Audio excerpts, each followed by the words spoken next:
tá?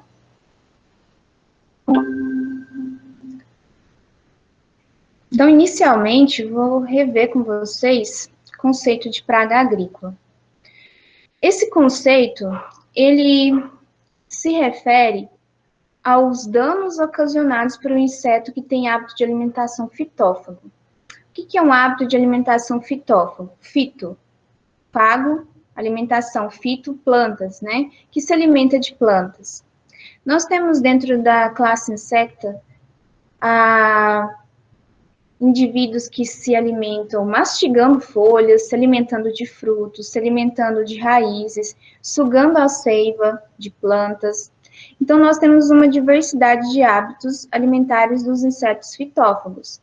E, claro, tem algumas espécies que são mais específicas para alguma família de planta, outras espécies que têm uma diversidade muito grande de plantas que elas usam como alimento, né? Então, nós vamos, ao longo aí do estudo de entomologia, pontuar esses aspectos. Por exemplo, a mosca das frutas. Existem várias espécies de mosca das frutas. Vou dar um exemplo aqui da Ceratitis capitata, que é uma das espécies de mosca das frutas. Ela tem a capacidade, né, da sua fase, é a fase larval que é o problema para a agricultura, para a fruticultura, porque elas se alimentam de frutos e danificam esses frutos, tornando esses frutos impróprios para comercialização. Né? Todo mundo já encontrou aí dentro de um fruto de goiaba, de manga, uma larvinha branquinha, de jabuticaba, diversas outras frutas, né? E ali é uma larva desse díptero, né, da mosca das frutas. E tem essas espécies de mosca das frutas têm uma diversidade muito grande de plantas hospedeiras, de frutos que elas utilizam na fase larval como hospedeiro. Tem desde espécies que são comerciais, como a manga, goiaba, a laranja, né, e espécies silvestres, espécies aí do nosso, por exemplo, do nosso cerrado, como a gabirova, várias frutinhas do cerrado que também são usadas como planta hospedeira para esse inseto. Então, tem uma diversidade grande. A gente vai falar um pouquinho sobre isso. Conceito de praga convencional seria um organismo que é constatado sua presença no agroecossistema. Só que, hoje em dia, não basta um inseto estar presente. Ele precisa de estar na quantidade que ocasiona danos econômicos para o produtor. Então, na visão de manejo integrado de pragas, que é a visão mais moderna, um organismo ele só é considerado praga quando ele está causando danos econômicos ou riscos de danos econômicos. Para saber o nível, né, para saber o número de indivíduos que colocam em risco a sua produção agrícola, é necessário fazer um monitoramento. Para cada inseto, praga tem um nível de dano econômico e um nível de controle. A gente nunca deve esperar atingir o nível populacional de um inseto fitófago no nível de dano econômico, porque o nível de dano econômico é que o produtor já perdeu dinheiro, já está perdendo dinheiro. Isso, o nível de dano econômico representa que o custo que ele teria para controlar esse inseto é igual ao custo do prejuízo que ele está tendo, né?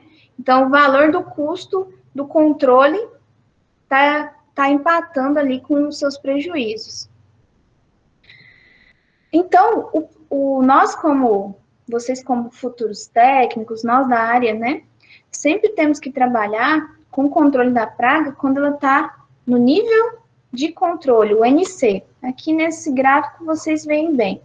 O PE é ponto de equilíbrio, ou seja, esse inseto fitófago ele não está causando nenhuma interferência no ambiente agrícola. Está numa baixa densidade populacional, que não está exigindo um controle e nem está causando dano econômico.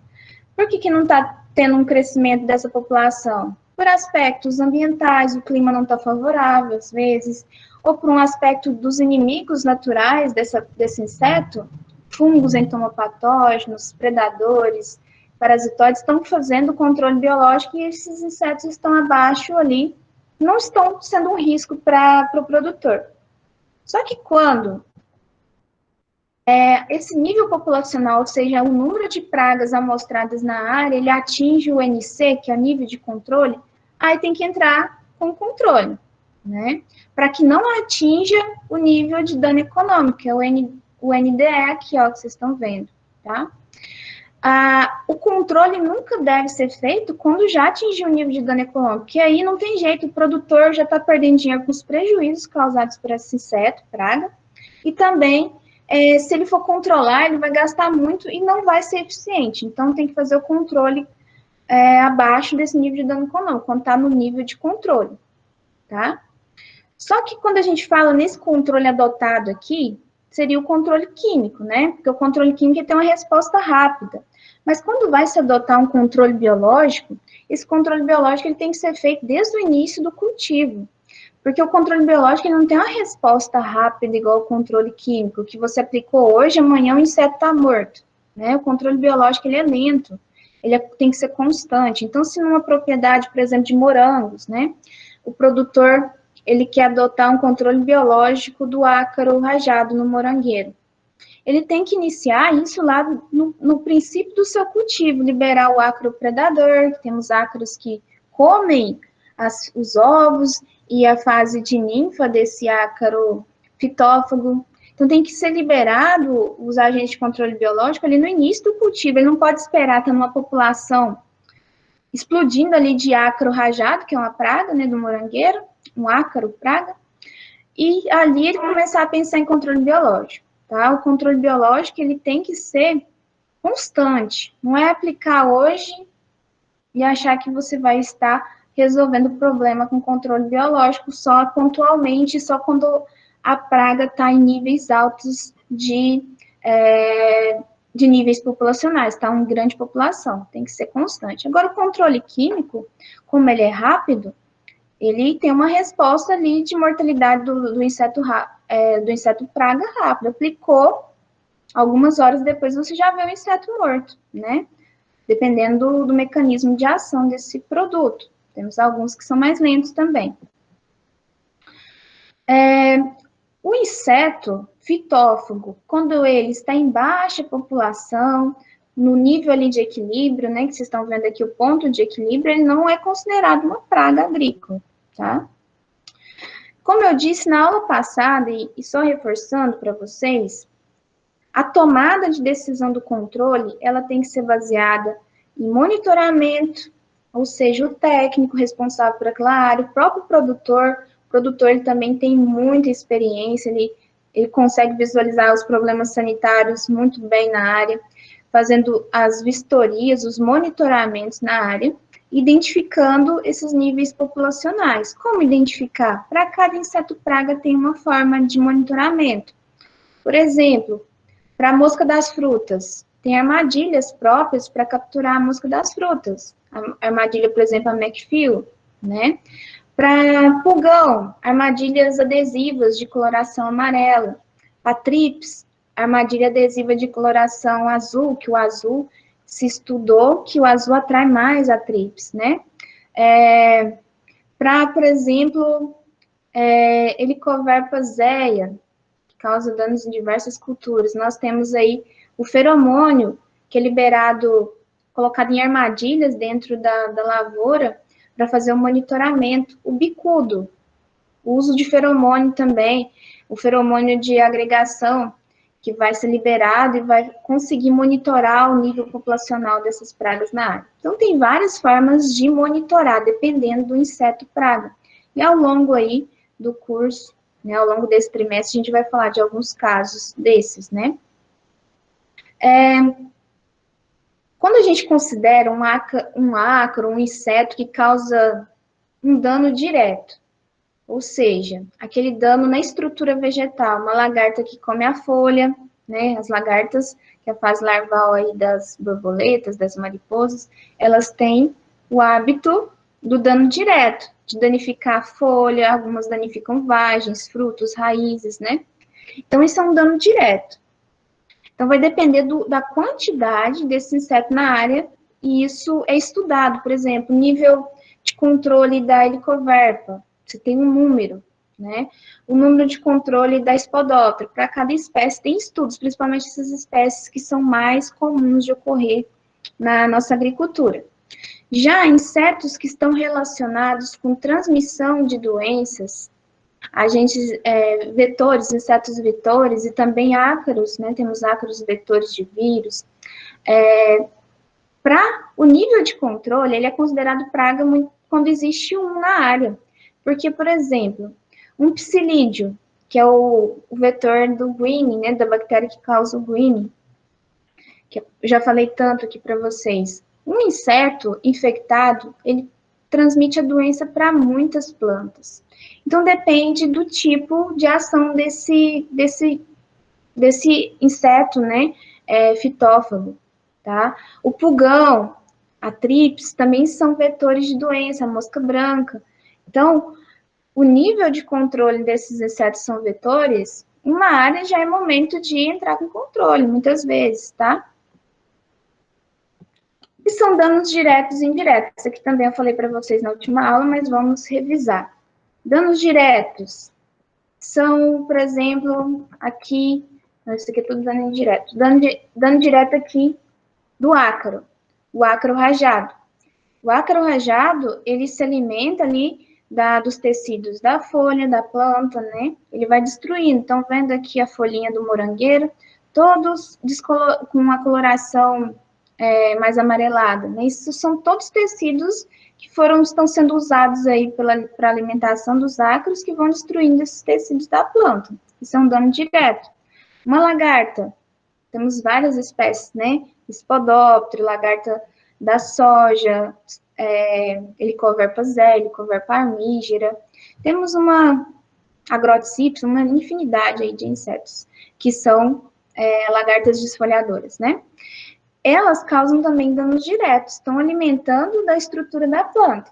Agora, um inseto que está associado na transmissão de uma doença, vocês estão vendo aí o psilídeo, né, psilídeo dos citros, que transmite a bactéria, a Candidates liberibacter, que causa o green, que os frutos com aquela, a gente estudou lá em fitopatologia, né, os frutos de uma planta com green, ele fica com as folhas amareladas, né, e também fica com os frutos com essa, ele não fica uniforme, né, essa lamela aqui, ela não fica no centro do fruto, um fruto sadio, quando você corta ele no meio, vai estar central essa estrutura aqui, né?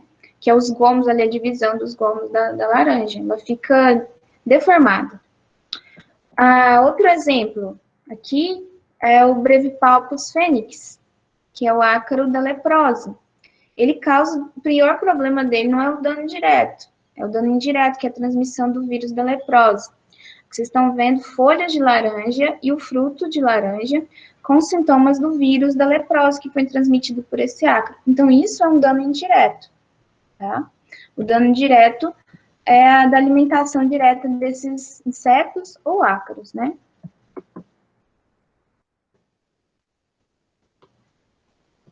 Isso aqui eu já mostrei para vocês, vamos passar para uma nova parte aqui.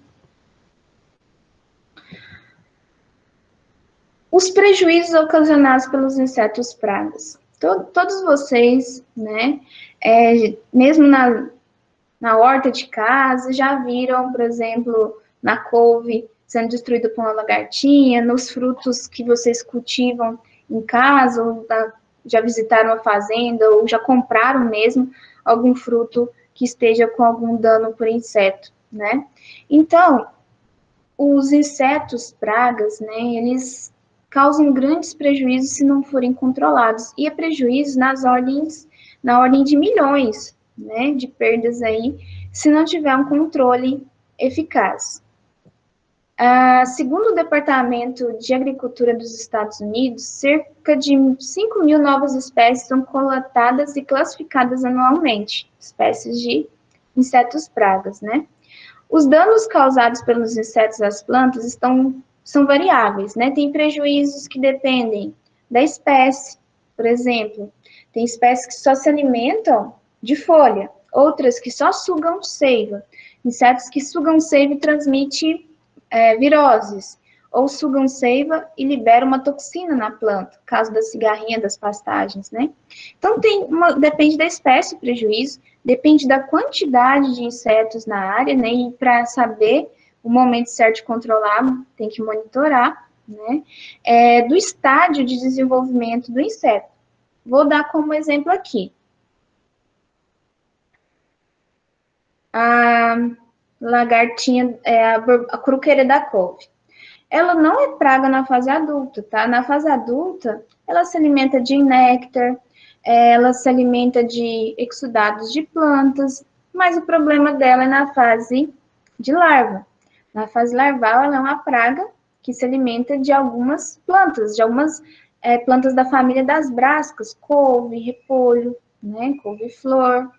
Então, depende da fase de desenvolvimento. Só que onde tem o adulto, vai ter fase larval, porque os adultos vão se reproduzir e o fim, né, todas as espécies, elas precisam se multiplicar. Então, onde tem o adulto, você vai ter também fases larvais ou fases de ninfa, dependendo da espécie de inseto e do tipo de desenvolvimento, né, desse inseto.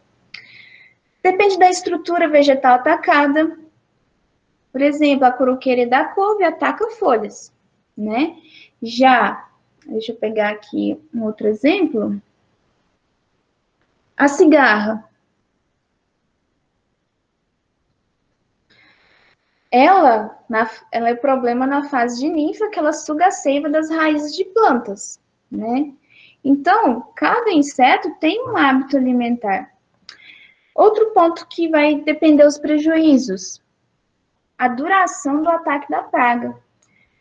Quanto tempo que a sua cultura vai ficar exposta a esse ataque, sem que você faça o controle, né? Quanto mais tempo o inseto praga está dentro da sua área fazendo os danos, mais prejuízos você vai ter. Por exemplo, lagarta da soja está causando desfolha, redução da área foliar da cultura da soja.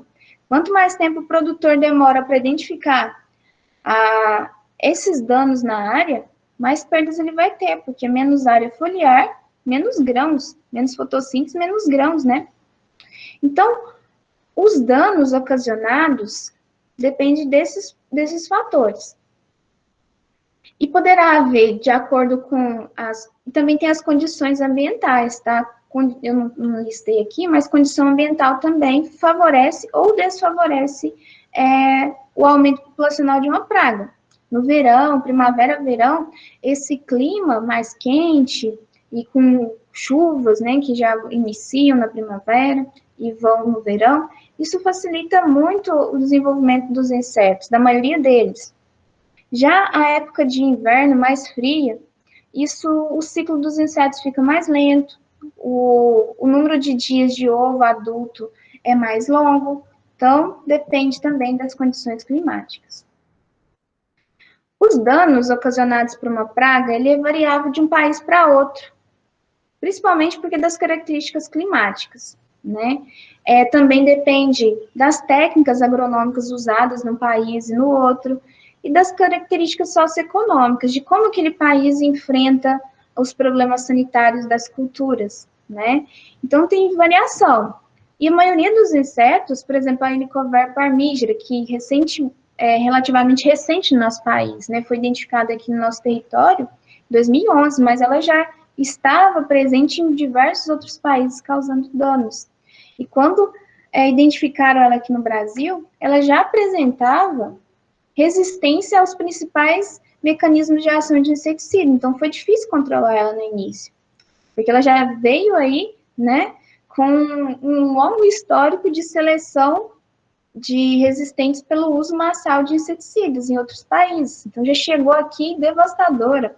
Além de ter um potencial de destruição de folhas, né, ela também se alimenta de vagens, de frutos, muito grande.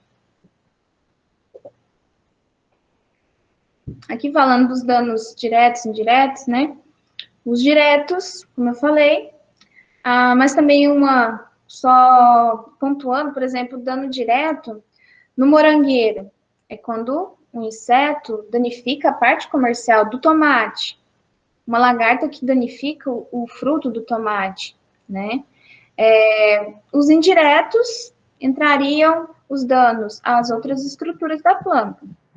E também a transmissão de doenças, né, por esses insetos. E também, dano indireto, um deles é o desenvolvimento de fumagina em plantas. Vocês já ouviram falar da fumagina? Bom, fumagina, pessoal, são fungos que utilizam de substâncias que são liberadas por insetos sugadores.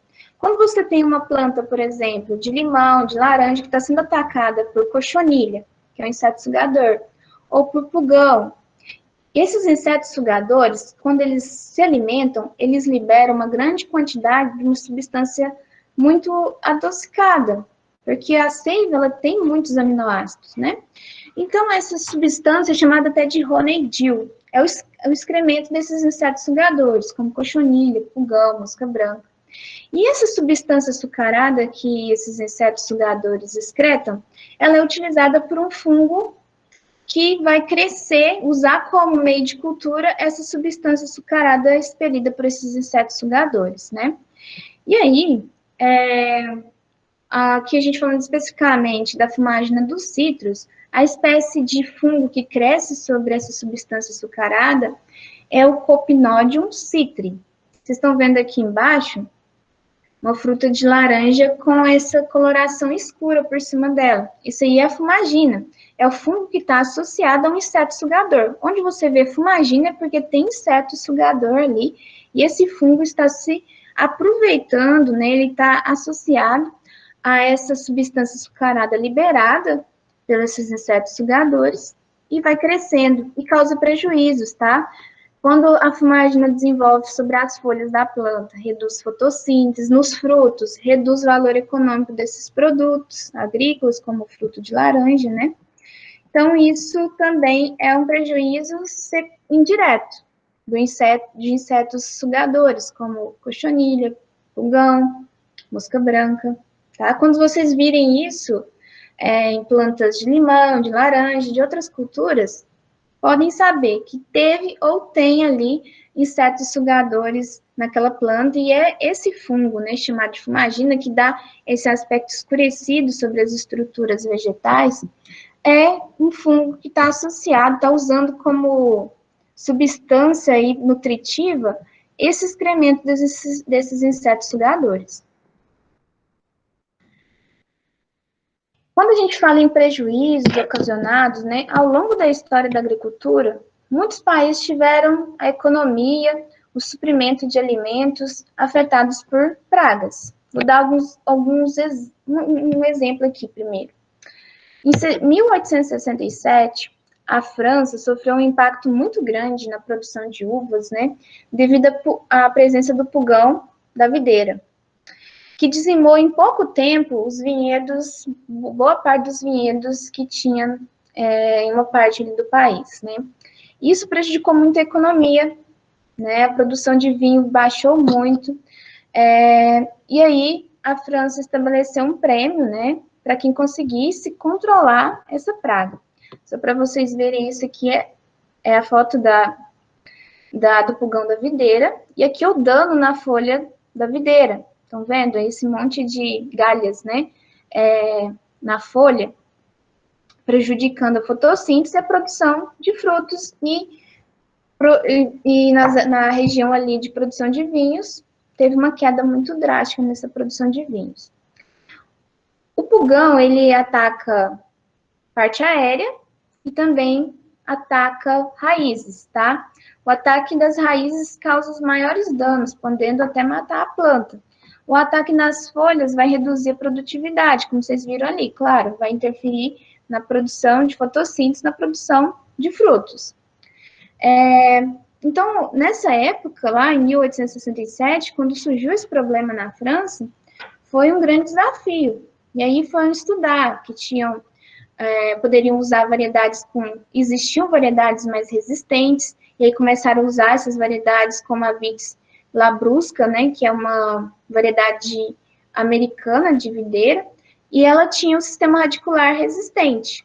Então, como o ataque os piores problemas eram o ataque desse pulgão ali no sistema radicular, Já com o uso da enxertia na produção de mudas, já resolveu um pouco dos problemas. Para servir de porta-enxerto, aí usando algumas variedades, né? Como Isabel, Bordo, né? Outro exemplo histórico de problema com praga é a mosca do Mediterrâneo nos Estados Unidos, na cultura dos citros, a Ceratitis capitata. Essa espécie está no nosso país, né, causando prejuízo em diversas frutíferas. Mas os Estados Unidos, eles tiveram muito problema em uma determinada época. Só que eles conseguiram dizimar essa praga lá do território deles. Em 1929, o governo dos Estados Unidos foi alertado por técnicos, né, desse grave problema no estado da Flórida. O estado da Flórida é o maior produtor de citros dos Estados Unidos. E várias medidas de controle, inclusive interdição de pomares contaminados, fiscalização de fronteiras, fizeram que esse inseto não fosse propagado para o país. Em 19 meses de muito trabalho, muita tecnologia empregada, eles constataram a eliminação da Ceratitis capitata do território dos Estados Unidos. E hoje, os Estados Unidos, quando eles vão importar fruta de outros países, e eles importam, por exemplo, a manga do Brasil, e outras frutas de diversos países, eles exigem um série de cuidados para evitar a entrada dessa praga de novo na área deles, né? Então, o nível de inseto na área tem que ser controlado. Eles toleram, por exemplo, a pomar de manga, que eles vão importar as frutas, por exemplo, aqui do Brasil, a presença de meio inseto por área identificada, ou seja, não pode ter, né? Tem que ser um controle muito eficiente, porque senão eles não compram as frutas daquele pomar. Então, todos esses cuidados que eles têm na importação de produtos, né, nas exigências para importar frutas, né, para evitar a entrada de novo dessa praga na área. E também para evitar a entrada de outras pragas, né, que eles não têm no seu território. O Brasil, infelizmente, a gente não consegue erradicar e convivemos com esse problema aí no Brasil inteiro, que é a mosca das frutas, causando muito prejuízo na fruticultura. Isso aqui é o adulto de Ceratitis capitata, que é a fase larval, já num fruto, né? E aqui mostrando um fruto de laranja com os danos da ceratites. A fase larval, ela fica lá dentro do fruto até a fase de pupa, que ela vai para o solo, depois vai emergir o adulto, reproduzir, o adulto vai fazer a postura já dentro do fruto. Agora nós vamos falar, né? Falamos um pouquinho de praga aí, vamos falar bastante em outras aulas, mas vamos falar de coleção entomológica, também pode ser chamado de insetário. Coleção entomológica mais bonita, né? Vocês estão vendo aí a imagem de uma coleção entomológica, e vocês veem que nessa coleção entomológica temos várias ordens, mas não estão todas aí, nós temos uma diversidade de ordens de insetos, mas estão as principais. No centro, Coleópteros, Lepidópteros, Hemiptera. Aí a ordem Hemiptera se subdivide, né? Em Hemiptera Homóptera, né? Temos aí os Blatódia, que vocês lembram que a professora falou que agora não tem mais Blatódia, né? Que agora as baratas estão dentro da ordem Isóptera, que é a ordem dos cupins. Aqui nós temos a ordem das odonatas, que são as libélulas. Inclusive tem algumas aqui, ó. Temos várias espécies de libélulas, né? Esse inseto que na fase de larva fica na água, né? Por isso que às vezes você vê a libélula sempre perto de espelho de água, de lagos, né? Quando ela fica ali dando aqueles voos e às vezes até passando o abdômen na água, que ela está fazendo as suas posturas ali. A ordem Mantódia, que é a ordem do louva-a-Deus, tá? Deixa eu ver se eu tenho algum louva-a-Deus aqui. Não, aqui eu não tenho. Porque não é uma ordem que eu peço para os alunos, porque ela não tem importância, assim, de prejuízo econômico. É um inseto que é predador de outros insetos, tá? A ordem Ortóptera, muita gente às vezes confunde, né? A ordem Mantódia, que é a ordem dos populares chamados aí de louva-a-Deus, que ele tem o primeiro par de pernas nessa posição, que na verdade é importante para capturar as suas presas, tá? Ela usa ali rapidamente para capturar presas. Tem gente que confunde a ordem ortóptera com a ordem mantódia. A ordem ortóptera entra as esperanças, os gafanhotos, os grilos, entra também a paquinha, que é um insetinho que vive em áreas úmidas, né? Deixa eu ver se eu tenho um dele aqui. Eu não tenho. Temos a ordem dos himenópteros, que entra as abelhas, as formigas, as mamangavas. Estão vendo aqui? Um representante da ordem himenóptera. Entra os que a gente chama popularmente de marimbondo, que são as vespas, né? Temos a ordem Dermaptera, que é a ordem da tesourinha, né? Que é importante agente de controle biológico, onde tem tesourinha, representa que ela está ali comendo ovos de insetos praga. Temos a ordem Phasmatode, que é a ordem do bicho-pau. Inclusive, eu tenho aqui, ó, da ordem Phasmatode, que tem aqui na imagem, canto direito. São insetos que se alimentam de folha, tá? Muitas das espécies alimentam bem aí de folha de goiaba. A ordem dos dípteros, que entra a mosca doméstica, a mutuca, o Aedes aegypti, todos os mosquitinhos que a gente conhece aí, entra a mosca das frutas, que a gente acabou de falar, que é um problema agrícola, né? A ordem Neuróptera, que entra a formiga-leão, por exemplo, eu tenho inclusive uma aqui, da ordem Neuróptera. Essas são as principais, mas tem muitas outras ordens e a gente em alguns momentos vai falar dessa diversidade de ordens de inseto. O ser humano, né, ele usa essas classificações para facilitar o entendimento. A colocar as informações em caixinhas, digamos assim, são para o ser humano facilitar o entendimento, facilitar os estudos, né? Por isso que a gente tem essa necessidade tão grande quando vai estudar fitopatologia, classifica doenças, vai estudar inseto, classifica inseto em ordem, família, nem todas as classificações científicas, em filo, em classe, a nível de ordem, né, de gênero, de espécie, para facilitar o entendimento. Então, o ser humano ele tem essa necessidade de classificar e colocar em grupos, né, para facilitar o entendimento. A coleção entomológica, ela tem a função de conservar insetos para fins de estudo, de exposição. Para as universidades, elas têm um grande, por exemplo, universidade que tem departamento de entomologia, né? Tem uma grande diversidade de insetos conservados até para fins de estudos da diversidade de insetos regional ou nacional. E assim, os departamentos de entomologia têm um setor lá de taxonomia que, por exemplo, no Brasil, encontraram um inseto que não bate com nenhuma característica de outros insetos já catalogados. Vão enviar amostras desse inseto coletado para esses taxonomistas para eles identificarem. E muitas vezes é caso de uma nova espécie, né? Tem muitas espécies de insetos que estão por aí e ainda não foram classificadas, porque tem uma diversidade muito grande. O trabalho, as normas da coleção entomológica, ou se quiserem chamar de insetário, né? Essa coleção entomológica, ela deve ter, que vocês vão fazer, né? E vão entregar para mim, vou já falar da data, no finalzinho do ano. Ela vai valer 9 pontos, e ela deve conter 6 insetinhos. É bem tranquilo, gente, fazer. E é os insetos das ordens que a gente mais vai estudar aí profundamente. Então, vocês pensam, mas, professora, como que eu vou saber o que é um representante coleóptero, lepidóptero, díptero, ortóptero? Calma, a gente vai estudar essas ordens aqui, todas elas.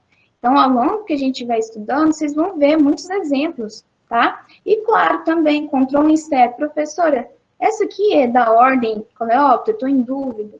Tem alguns que é fácil de identificar, outros, às vezes, surge aquela dúvida, né? Porque parece um pouco da ordem Mitra, mas estou em dúvida se é coleóptero. Então, As dúvidas vocês vão me mandando. Mas nós vamos estudar todas essas ordens com detalhes, com muitos exemplos, então vai facilitar muito para vocês depois identificarem e coletar, tá? Sendo que desses 6, pelo menos 2 tem que ser inseto praga. Aí eu falei para vocês no início hoje, né? Por exemplo, eu coletei um lepidóptero, eu sei que ele é praga na fase larval, né? Isso aqui é a coroqueira da couve. Então, esse lepidóptero, ele vai já contemplar a ordem Lepidoptera e ele é um inseto praga.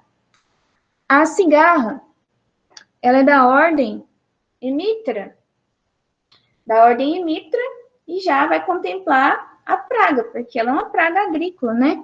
No café aí, principalmente, quando em grande população, causa redução da produtividade. A formiga cortadeira, não é qualquer formiga, né, gente?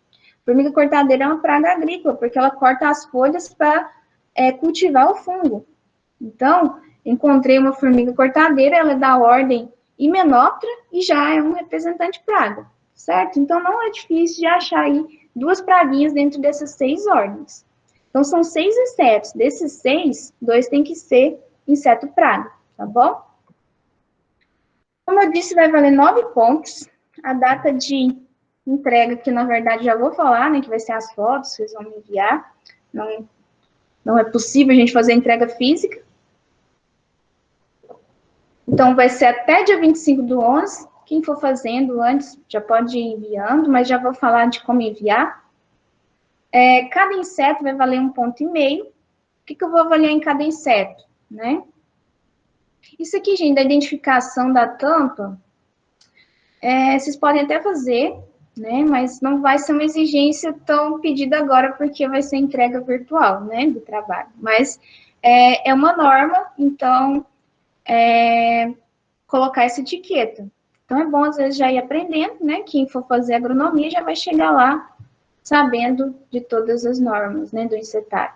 Claro que tem variação de acordo com o professor, mas as normas básicas aqui eu vou ensinar para vocês. Dentro desses 6 insetos, o que eu vou observar para avaliar cada inseto, né? Primeiro, antes de avaliar cada inseto, vou olhar se tem 2 insetos que sejam pragas ali na sua caixinha. Você vai tirar as fotos, né, me enviar. Eu vou olhar, tem uma formiga e uma cigarra. Ok, esse ponto tá 100%. Eu vou observar a conservação, pessoal. Se não tá faltando antena, se a borboleta tá só com uma asa, né, tá com a asa quebrada, a asa rasgada. Isso tudo eu vou tirar alguns décimos ali, tá? Por isso que a foto tem que ser bem nítida. Foto ali desfocada, eu já vou também descontar nota, tá bom? A montagem correta, nós vamos aprender isso aqui. Por exemplo, o lepidóptero, como que vamos abrir a asa, como que vai ficar ali com a asinha bem montada. Os coleópteros, como que eu vou montar as pernas desses coleópteros para ficar bonito e como que tem que ser nas normas. Então, isso aqui a gente vai aprender a montagem. E também onde colocar o alfinete, tá? O alfinete, ele tem a posição correta para cada ordem. Tem ordem que é no centro do tórax, tem ordem que é mais à direita, tá? Então, eu vou mostrar para vocês também. E outra coisa, gente, o alfinete que vem transpassado, ele vem sempre no tórax. Já recebi, né, alguns anos, alfinete no abdômen do inseto. Aí, isso aqui, a professora fica triste, né? Porque ela ensinou e aí vai tirar nota também, tá? Então, o local certo de inserir esse alfinete, vocês vão ver que a gente vai usar bastante alfinete. Porque alfinete, primeiro, não vai no centro do inseto ali. Mas vai ter que ter alfinetes auxiliares para montar o inseto, que você vai tirar depois que o inseto já secar, tá? Mas não fiquem preocupados que a professora vai ensinar isso tudo. A disposição dos insetos dentro da caixa, não é colocar de qualquer jeito, colocar organizadinho, porque vocês vão tirar uma foto da caixa, pode ser uma caixa de sapato, uma caixa de camisa, né? Coloca um isoporzinho no fundo e vai colocar os insetos ali depois que eles estiverem prontos, tá? Vocês vão precisar de isopor também para montagem dos insetos. Essas especificações que eu coloquei aqui já é para nosso tipo de estudo que nós estamos tendo agora. Como que a professora vai receber essa coleção entomológica nesse tempo aí de estudo remoto? Então, a montagem do inseto vai ser normal, como se, né, a gente estivesse tendo aula presencial. Vocês vão montar, coletar, primeiro coletar, montar esses insetos, esperar eles secarem, e depois colocar etiqueta.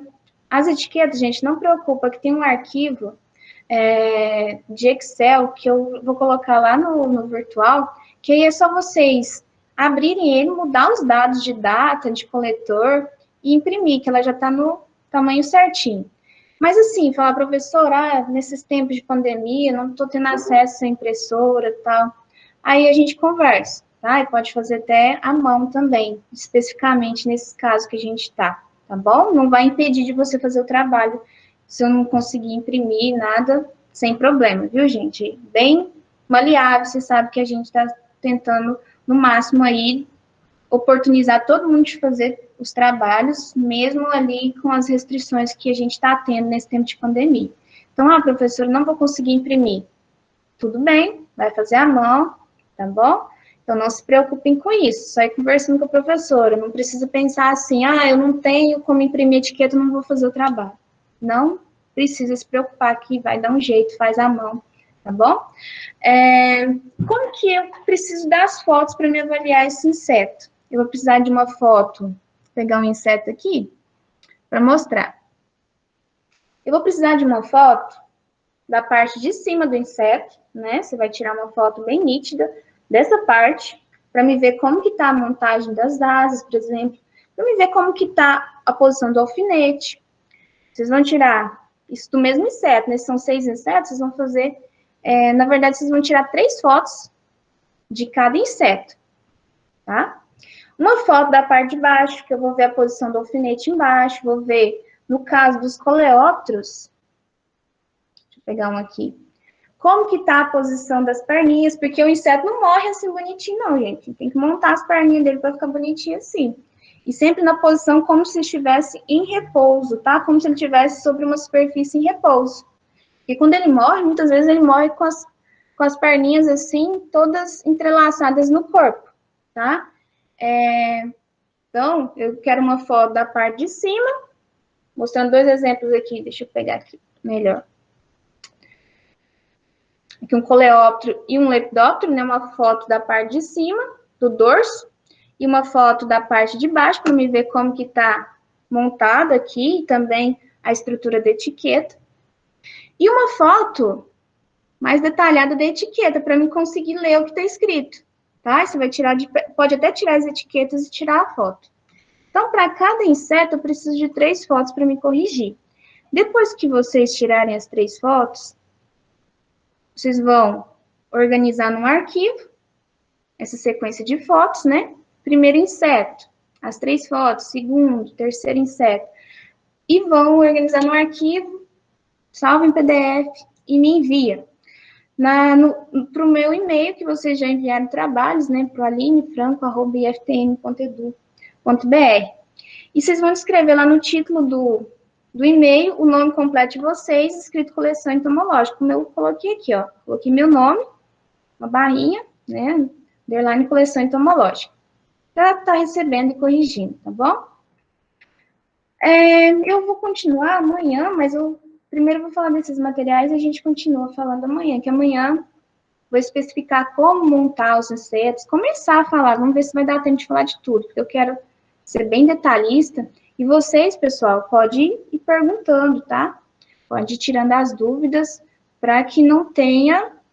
Dúvida a gente sempre vai ter, né? Na hora de pôr na prática, vai ter. E aí vocês podem ir me perguntando também, quando forem montar. Mas aí, durante a explicação, não hesitem em perguntar aí as dúvidas que tiverem.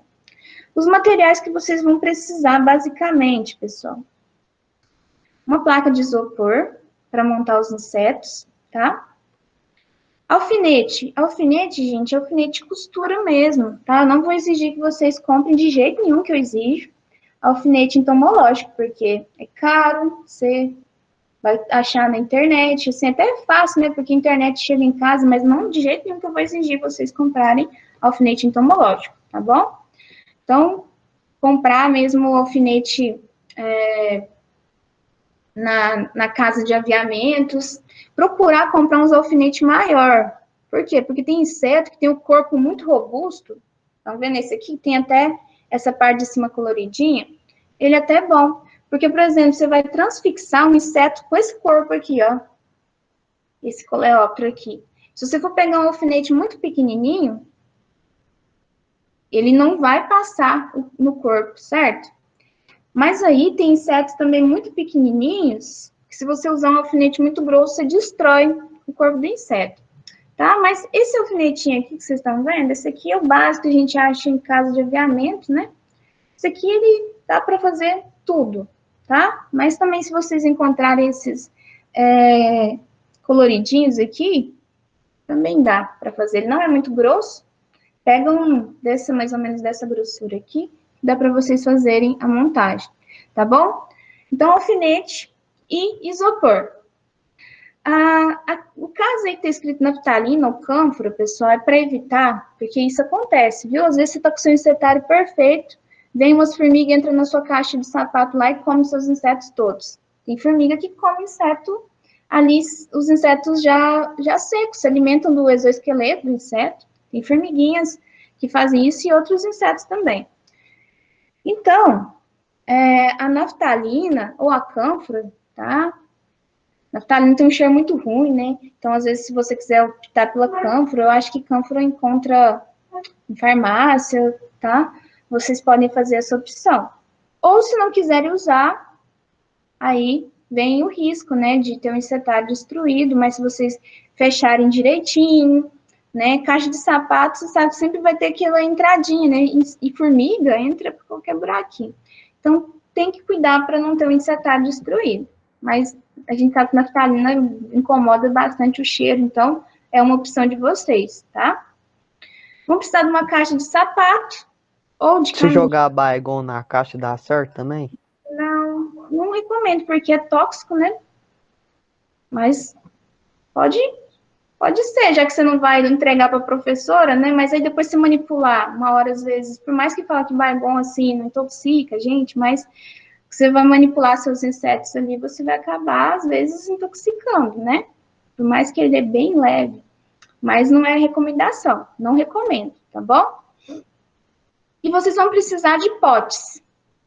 Potes para coletar inseto, potes de margarina, de requeijão, porque quando você está caminhando, como a gente não está saindo de casa, vão conseguir coletar aí, né, dentro de casa. Tem besouro que chega, formiguinha, então vocês conseguem coletar em casa. Mas, por exemplo, vou para uma fazenda, leva os potinhos para coletar, ou vai na praça, leva o potinho para coletar. A gente encontra inseto por todas as partes, né, pessoal?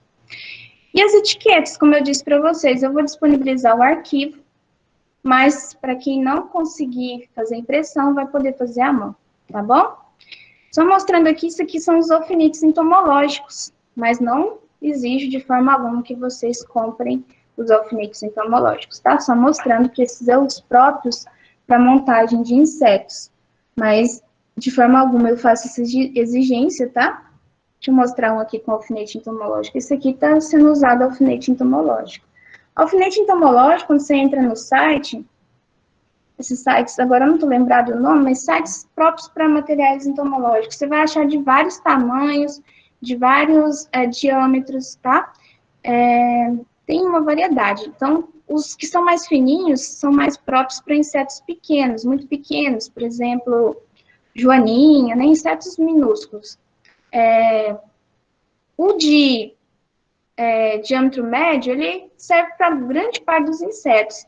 E os mais grossos para insetos mais robustos, né? Por exemplo, um inseto desse aqui, se eu usar um alfinete muito fininho, ele não consegue transpassar o corpo do inseto, porque ele é um corpo bem robusto, bem esclerotizado, né? Bom, pessoal, eu vou continuar amanhã, né, quarta-feira, que eu explico mais sobre as técnicas aí de montagem de insetos. E dúvidas vocês vão ter, com certeza, na hora de montar, mas é normal, e eu vou ajudando vocês aí nesse longo desse trabalho. Então, pessoal, primeira coisa hoje, já separa os potinhos, já podem começar a visualizar aí os insetos. Quiser mandar foto, professor, isso aqui é de alguma ordem que a gente vai estudar, porque a gente ainda vai, possivelmente, semana que vem, começar a estudar as ordens, né? Então, às vezes, vocês ainda não conhecem bem os representantes dessas ordens que eu pedi. Mas, se encontrar já algum inseto, estou vendo muitos coleópteros dentro de casa mesmo. Ontem eu vi um bem bonito aqui na área, que parecia com esse aqui, ó. Achei ele bem bonitinho. Então, vocês podem ir coletando e mandando as dúvidas para mim. Esse aqui tá tendo muito, ó, à noite, né? Quando você deixa a luz aí da área acesa, junta um tanto, amanhece um tanto andando. Isso aqui é um coleóptero também, tá? Então, podem arrumar uns potinhos aí de sorvete, de margarina, e começar a coletar os insetos. Quando vocês coletarem, gente, tem que pôr no freezer imediatamente, deixar lá e deixar até o dia de montar, porque se você tira, ele vai ficar endurecido, o exoesqueleto vai ficar rígido e na hora que você for montar, ele vai quebrar. Então, coletou, vai deixar no freezer até no dia de montar, tá bom? E é no freezer. Não deixa na parte de baixo da geladeira, que ele também não vai conservar bem. Ele vai endurecer o corpo. E aí, quando você for montar, puxar as perninhas para ficar bonitinho, né? Ele vai quebrar todo. Então, tem que ser no freezer e ele vai ficar no freezer até no dia de montar. Deixando bem lembrado isso para vocês, porque já aconteceu, eu sempre enfatizo, mas às vezes os alunos não prestam atenção nesse ponto, coloca no freezer só para o inseto morrer. Aí tira e vai montar depois de 20 dias e fala assim, professor, eu fui montar, quebrou tudo. Sim, gente, é um exoesqueleto, né? Os insetos têm um exoesqueleto quitinoso, que ele vai ficar rígido se você deixar ele morto fora do freezer. Agora, quando você deixa no freezer, ele vai se manter com todos os seus apêndices molinhos. Quando você tirar, você vai montar, conseguir manusear as pernas, as antenas, e vai ficar perfeita a montagem.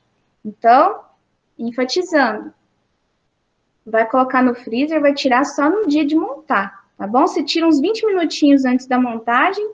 Vou montar no sábado, né? Coletei um coleóptero, uma borboleta, no sábado eu vou montar. Então, acorda, tira do freezer, deixa lá uns 20 minutinhos para descongelar. E é rapidinho, né, gente? É um corpinho minúsculo. E aí depois você monta. Mas não tira do freezer, senão você vai perder todos os insetos. Tirei hoje. Daqui 20 dias eu vou montar. Na hora que você for montar, vai quebrar tudo, tá bom?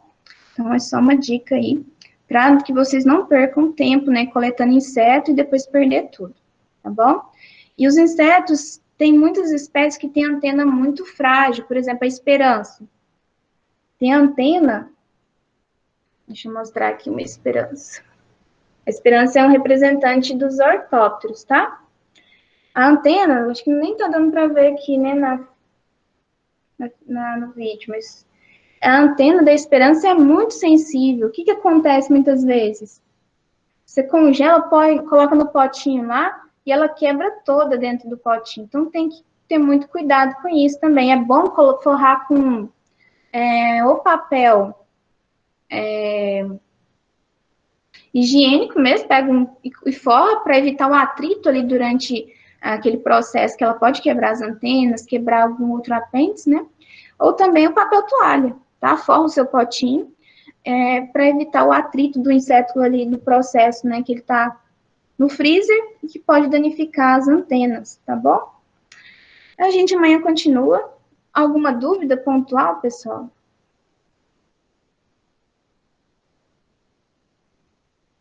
Tranquilo? Então tá, agradeço vocês a presença e amanhã a gente continua. Alguma dúvida que vocês tiveram hoje, amanhã vocês já fazem a pergunta, tá? E não vamos guardar as dúvidas para vocês, não. Um abraço, boa tarde, bom dia, né? Tão cedo ainda. Bom dia para vocês e amanhã a gente se encontra.